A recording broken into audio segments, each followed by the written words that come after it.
Hey, what's up? I am Michelle B, and in this video I want to talk about how to make your life a more interesting one to live. The older you get and the more familiar you get with your surroundings, the more familiar you get with your day-to-day experiences, the more that your days kind of just start to merge together. Your days kind of start to look like a blur and you can't really remember what the difference was between Monday, Tuesday, Wednesday, Thursday, or Friday. When you think about any activity that you complete on a consistent and regular basis, so for example, your daily commute to work, in your memory, your 15-minute commute, which equals 75 minutes a week, is simply one 15-minute commute. Your brain sees that activity as so repetitive and unimportant that it doesn't really need to store all those memories of all the times that you took that 15-minute commute. And your brain does the same thing for every other repetitive, consistent thing that you do in your life. In this video, I want to talk about how to live a more interesting life, and also, equally important, how to live a more memorable life, so that your life doesn't become that one big stretchy blur. Sometimes the best advice is also the most basic advice, so I'm gonna ask you to stick around for this first one. In summary, what I'm trying to say is make plans to do new things and then stick to those plans. So the other week I was going to my parents' house. My parents' house is about an hour drive. They live on a beautiful big piece of land. There are kangaroos hopping everywhere and animals that look like this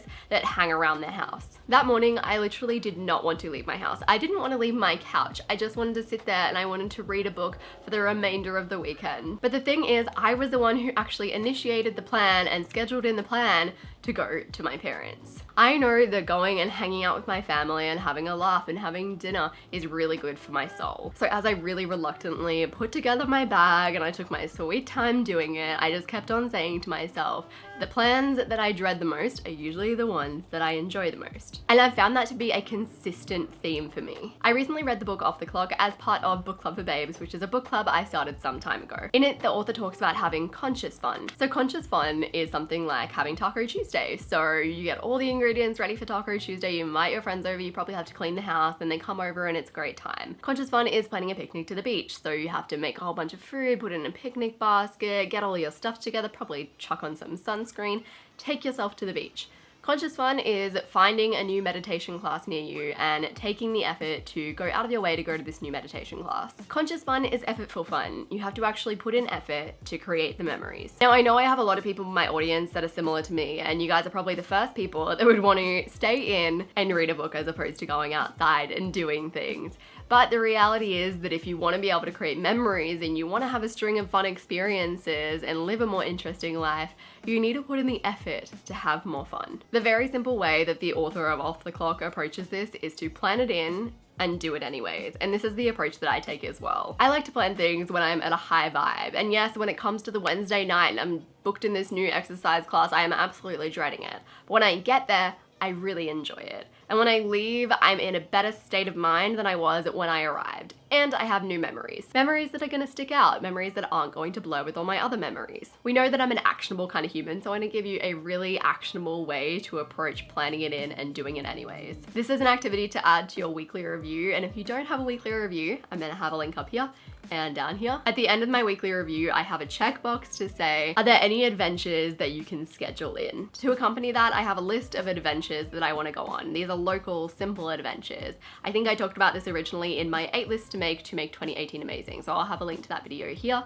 and down there. That question has led me to go to Clubbercise. I went this week. It was exactly what you'd expect it to be. It's led to me gifting my sister 2 tickets to the drive-in movies. Booked in for next weekend is going to the Brisbane vegan markets. I've already booked in a self-care day where I'm going to Flora Greenhouse and many other mini adventures. Nothing like incredibly insane, but enough that it keeps my life interesting. The next way to keep your life more interesting and more memorable is to learn new things. You might be at home in the same room that you're in most days, eating the same muesli that you eat every day, but if you're learning something new, your brain is not going to mush that memory into another memory. Your brain is going to remember that time, because learning literally lights your brain up. And not only will it make that moment of learning more memorable, you're also gonna get high off the buzz that learning gives you. This video is sponsored by Skillshare, which has over 17,000 classes in things like learning to animate, upping your photography skills, upping your writing skills. Premium membership gives you access to unlimited classes from experts working in their fields. And when I say experts, I mean legitimate experts. These are people who are very legit that you know and love, so that you can finally work on improving your writing skills or taking amazing photos for your Instagram. You get to unlock new opportunities that you otherwise would not have had, chuck Adobe Illustrator on your resume, and ultimately do the work that you love. So my current favorite is a course by Roxane Gray, Ultimate Badass Feminist Babe. She's the author of Bad Feminist and some other amazing essays, and she did a course on writing a personal essay. She is fabulous. It made me fall a little bit in love with her, and it expanded my mind in the process. Skillshare is also more affordable than a lot of learning platforms out there at less than $10 a month for an annual subscription. The first 500 people to use the link down below will get to access Skillshare for free for 2 months. We all do a lot of the same stuff, a lot of the time, and some of that stuff, unfortunately, you cannot cut out. You can't cut out brushing your teeth. You probably can't cut out that daily commute to work. You can't really cut out work in general. Making your life more interesting to you, not to anyone else, is not about quitting your job and traveling the world for a year, even though that is so admirable and amazing. It's about making the life that you already live more interesting and more memorable to you. So before, we talked about how when you do the same thing consistently, your brain will basically take all of those things and just go, okay, yeah, that's boring and insignificant. We don't need 365 memories of that thing.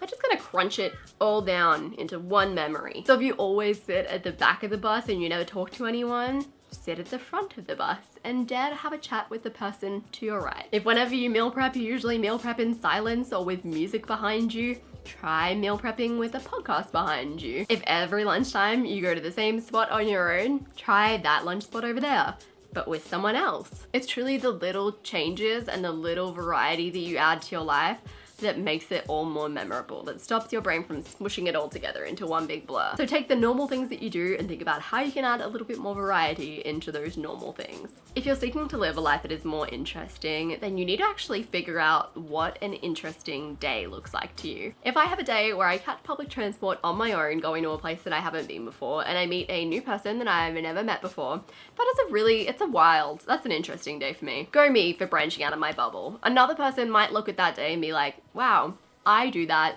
every other week. That is not interesting to me. On the other hand, someone might look at me making YouTube videos and be like, wow, that's an interesting way to live your life. Whereas to me, this is very normal and very standard and doesn't take much getting out of my bubble to sit in front of a camera. What is interesting, exciting, memorable, and breaks things up for you might be something that's really boring to another person. What's interesting, memorable, exciting to them might be really boring to you. There are general things that you'll look at a person and be like, wow, that's interesting. That person wrote a book, does heaps of public presentations in front of lots of people, and has traveled the world. But I think it's important to think on a smaller scale of the smaller things that make life more interesting, because not everything is on a grand scale. So figure out what those little things are that just stretch you that little bit that you know will make your days more memorable and more interesting. The word interesting itself holds such a different meaning to so many people that you really need to look at what the word is and figure out what it actually means to you before you start pursuing it. The next way to make your life more interesting is to actually try the stuff that you learn about. You've clicked on this video, so it's more than likely that you've clicked on an article that looks like this, or you've clicked on another video that looks kind of like this, or you've listened to a podcast like this, or maybe you've read a book like this.